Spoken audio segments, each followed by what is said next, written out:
Hello everyone, how are you doing? This is MD Tech here with another quick tutorial. In today's tutorial, I'm going to show you guys how to turn on or enable autoplay on the YouTube mobile app for iOS and Android devices. So this should hopefully be a pretty straightforward process here, guys. And without further ado, let's go ahead and jump right into it. So all you have to do is open up the YouTube app and select the U icon at the bottom right. Go ahead and select that. On the top right, you want to select the gear icon. Let's go ahead and select that as well. On the left side under account, just scroll down on this page, go down underneath video and audio preferences and select the playback button.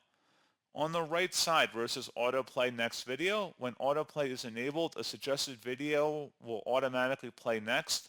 If you want to turn that on or off, just toggle it to the on or off position. The blue means it is enabled and autoplay is turned off. Conversely, if it's grayed out, it means autoplay is disabled.